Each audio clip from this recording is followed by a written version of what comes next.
शनिदेव। प्रिय दर्शकों, मैं राजेश जोशी आपका ज्योतिष जागृति केवल सत्य कार्यक्रम में आज फिर से स्वागत करता हूं। प्रिय दर्शकों, जैसा कि आप जानते हैं, कल तक हमारी चर्चा रही धनु लगन की कुंडली को लेकर, जिसमें मैंने लग्नेश और दूसरे भाव के स्वामी शनिदेव के बारे में आपको विस्तृत जानकारी दी कि धनु लगन की कुंडली में शनिदेव एक अति मारक ग्रह हैं जो कि अपनी दशा अंतरदशा में सदैव आपको कष्ट देते ही मिलते हैं। लेकिन प्रिय दर्शकों, मेरी काफ़ी दिनों से कोशिश ये है कि मैं हर लगन कुंडली में आपको इस बारे में विस्तृत जानकारी देता चला जाऊं कि दूसरे घर का स्वामी सदैव हर कुंडली में मारक नहीं होता, ये कुंडली टू कुंडली वेरिएबल होता है। इसके बारे में अगर आप सही ढंग से समझ जाएंगे तो कुंडली विवेचन के सटीक नतीजों में पहुंचते चले जाएंगे और कुंडली विवेचन में कभी गलती नहीं करेंगे। तो कल तक धनु लगन की कुंडली की बात की थी प्रिय दर्शकों। आइए आज अपनी इसी श्रृंखला को आगे कंटिन्यू करता हुआ बात करते हैं मकर लगन की कुंडली। मकर कैप्रिकॉर्न लगन। कैप्रिकॉर्न लगन ये इसलिए बना क्योंकि लगन में ही 10 नंबर लिखा है। 10 नंबर कैप्रिकॉर्न राशि होती है जिसके स्वामी ग्रह स्वयं शनिदेव होते हैं। हमारे न्याय के देवता शनिदेव बनते हैं। शनिदेव इस मकर लगन की कुंडली में पहले भाव के स्वामी बनते हैं, यानी लग्नेश बनते हैं, और शनिदेव ही इस लगन कुंडली में दूसरे भाव के स्वामी भी बनते हैं। तो प्रिय दर्शकों, बात समझने की आ गई। जहां भी आपने ये पुराना कोटा लगा हुआ देखा कि दूसरे भाव का स्वामी सदा मारक होता है, तो मकर लगन की कुंडली में क्या लग्नेश ही स्वयं मारक हो सकता है? ये बात बड़े ढंग से सही तरीके से सोचने वाली। अगर शास्त्र सम्मत बात को लेकर के चलेंगे, शास्त्र सम्मत बात ये है कि दूसरे घर का स्वामी अगर लग्नेश का मित्र हो या लग्नेश से सेम पार्टी का हो तो ये मारक नहीं होता है। तो मकर लगन की कुंडली में अगर लग्नेश के साथ साथ दूसरे भाव का स्वामी भी स्वयं शनिदेव बन जाए तो मकर लगन की कुंडली में भी शनिदेव कभी किसी कीमत पर मारक ग्रह कंसिडर नहीं होता, क्योंकि लग्नेश स्वयं भी शनिदेव है। तो आइए अलग अलग भावों में इसकी विस्तृत जानकारी देता चला जाऊं और ये बात समझ लीजिए, मकर लगन की कुंडली में लग्नेश भी स्वयं शनिदेव हैं और द्वितीयेश भी यानी दूसरे भाव के स्वामी भी स्वयं शनिदेव ही हैं।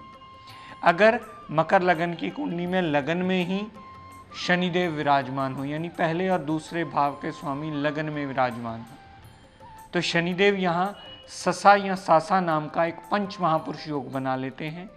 जितनी उनमें डिग्री वाइज कैपेबिलिटी होगी अपनी दशा अंतरदशा में, ये आपको उतने प्रतिशत पॉजिटिव फल अवश्य देंगे। लेकिन प्रिय दर्शकों, मेरी इस बात में भी शुरू से कोशिश रही है कि आपको विस्तृत रूप से बताता चला जाऊं कि degree wise capability of the planet देखना आपके लिए अति अनिवार्य है। अगर आप कुंडली विवेचन करते समय ये नहीं देख पाते या इसकी विवेचन करते हुए गलती करते हैं या इसकी तरफ ध्यान नहीं देते तो कभी भी सटीक कैलकुलेशन आप नहीं कर पाएंगे। हमेशा इस बात का आप विवेचन करते समय ध्यान रखें कि लगन में शनिदेव का सासा नाम का पंच महापुरुष योग बना, लेकिन उतने प्रतिशत ही फल देगा जितना अंश मात्र बलाबल वो लेकर के बैठा होगा।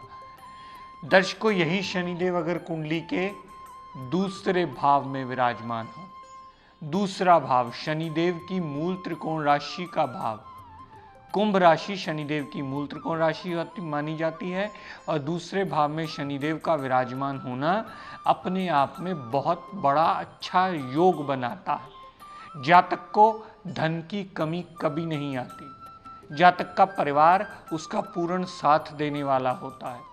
जातक की वाणी में कहीं ना कहीं एक न्यायप्रिय वाणी जरूर होती है। वो किसी का जल्दी पक्षपात नहीं करता और धन का आगमन उसे कहीं ना कहीं से होता ही रहता है।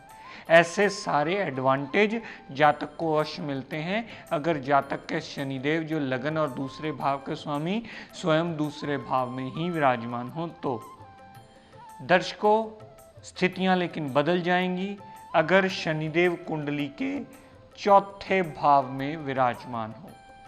अब चौथे भाव में शनिदेव को कहा तो लग्नेश और द्वितेश ही जाएगा, लेकिन चौथे भाव में जब वो मेष राशि के आ जाएंगे तो मेष राशि के शनिदेव को नीच अवस्था का शनिदेव माना जाता है।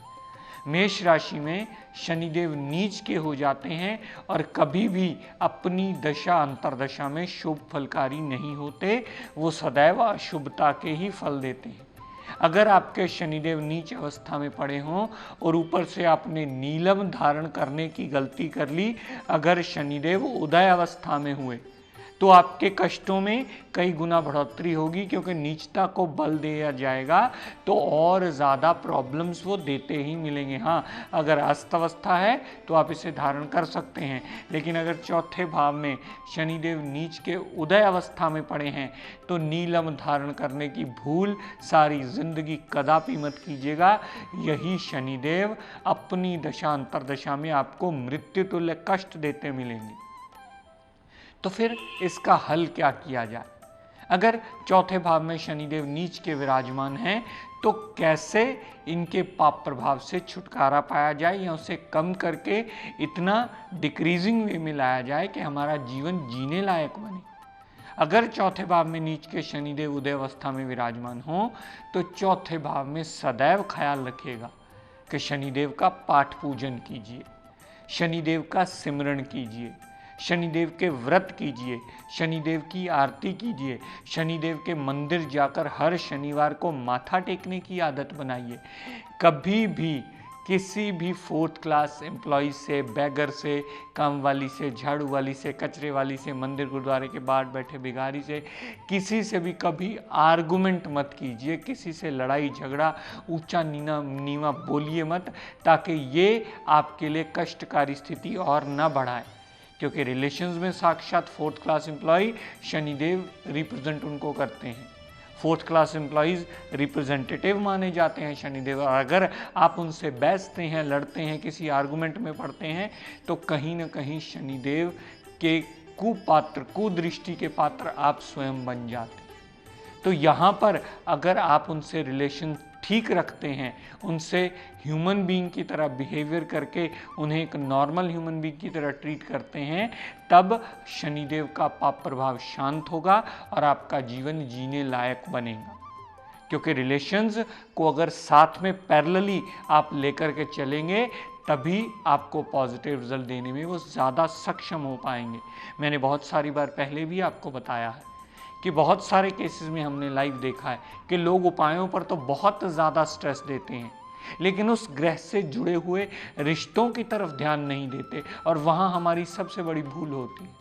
अगर हम उन ग्रहों से जुड़े हुए रिश्तों पर ध्यान नहीं देंगे तो हमारे उपाय किए भी हमें सिर्फ 25 से 50% रिलीफ देने का रास्ता देंगे, बाकी 50% वो रिजल्ट देने में सक्षम नहीं होते।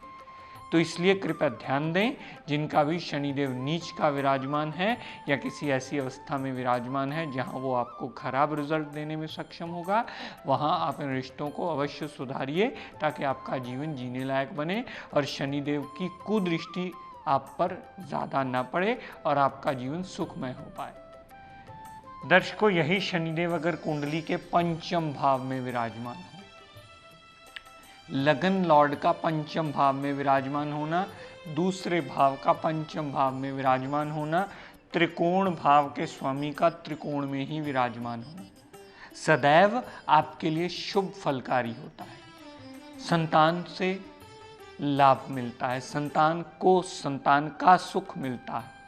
संतान आने के बाद मानव जीवन की तरक्की होती है, उस जातक की तरक्की होती है। जातक की बुद्धि बहुत ज़्यादा न्यायप्रिय वाली होती है। जातक को लव रोमांस में कामयाबी मिलती है, अनसर्टेन गेन मिलता है। जातक संतान सुख से परिपूर्ण होता है और संतान भी उसके कहने में मानी जाती है।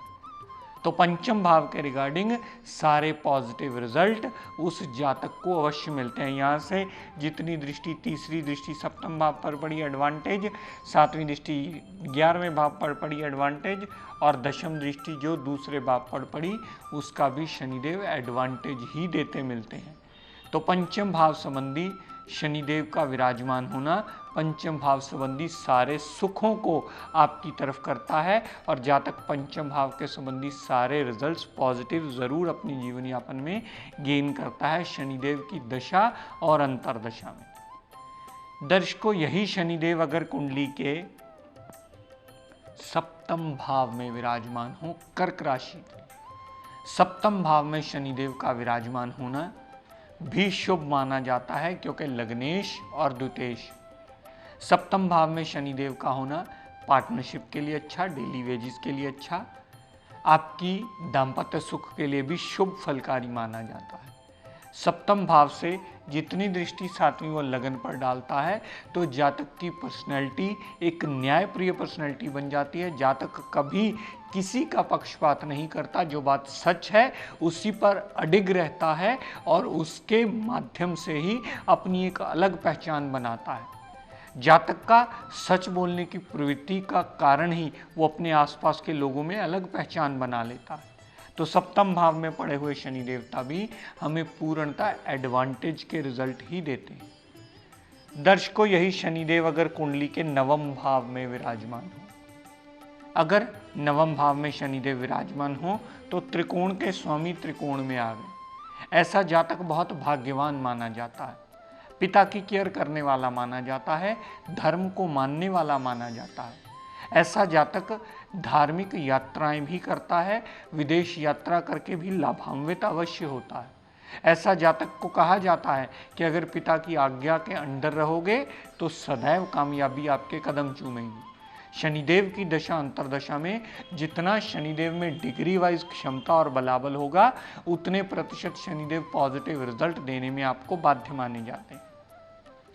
दर्शकों, शनिदेव अगर कुंडली के दशम भाव में विराजमान, दशम भाव में शनिदेव तुला राशि के उच्च के माने जाते हैं। उच्च के शनिदेव अगर दशम भाव में हो तो वो भी एक सासा नाम का पंच महापुरुष योग बना लेते हैं। तुला राशि के उच्च के शनिदेव केंद्र में होने से सासा नाम का जो पंच महापुरुष योग बनता है, शनिदेव की दशा अंतर्दशा में जातक पूर्णता एडवांटेज उसके अवश्य गेन करता है। कामकाज में वृद्धि होती है, कामकाज में नई मशीनें लगने का योग बनता है। अगर जातक किसी जॉब फील्ड में है तो जॉब में तरक्की होने का योग बनता है, आमदनी के नए रास्ते खुलते हैं, फॉरेन से भी उसकी ट्रांजैक्शन होकर उससे भी लाभ मिलने का योग बनता है। शनिदेव दशम भाव में उच्च के आने से जातक को कर्मशील बना देते हैं और जातक अपने जीवन में जितने कर्म पॉजिटिव करता है उतना ही शनिदेव न्यायप्रिय होने की वजह से उसे फल अवश्य देते हैं। दर्शकों, यही शनिदेव अगर कुंडली के 11वें भाव में विराजमान हुए, 11वें भाव में विराजमान होने से लाभ की कमी कभी नहीं आने देंगे। शनिदेव बड़े भाई बहन से पूर्ण सपोर्ट दिलवाएंगे, जातक की इच्छा पूर्ति करने में सदैव मददगार सिद्ध होंगे और जातक को छोटी मोटी हेल्थ प्रॉब्लम अगर आएगी तो शनिदेव की दशा अंतर्दशा में वो चली अवश्य जाएगी। तो दर्शकों, कहने का तात्पर्य सिर्फ इतना कि अगर केंद्र या त्रिकोण में अच्छी जगह बैठे हों, नीच अवस्था के ना हो, तो आपको सदैव शनि देवता चौतरफा लाभ देते मिलेंगे। क्योंकि अगर अच्छी जगह प्लेसमेंट में ग्रह हो तो ही वो अच्छे फल देता है। ये कुंडली विवेचन का मूल नियम है, इसे आप सदैव याद रखिएगा। और उतने प्रतिशत फल मिलते हैं जितना उनमें डिग्री वाइज बलाबल और क्षमता होती है। ये दो स्तंभ अगर कुंडली विवेचन में आपने सही ढंग से पढ़ लिए तो कभी इसकी कैलकुलेशन करने में गलती नहीं करेंगे। तो प्रिय दर्शकों, आज अपनी वाणी को यहीं विराम देता हुआ, हम सब के लिए मंगल कामना करता हुआ शनिदेव से ये प्रार्थना करता हूँ कि हे शनिदेव हम सब पर अपनी कृपा दृष्टि दया दृष्टि सदैव बनाए रखें। जय शनिदेव।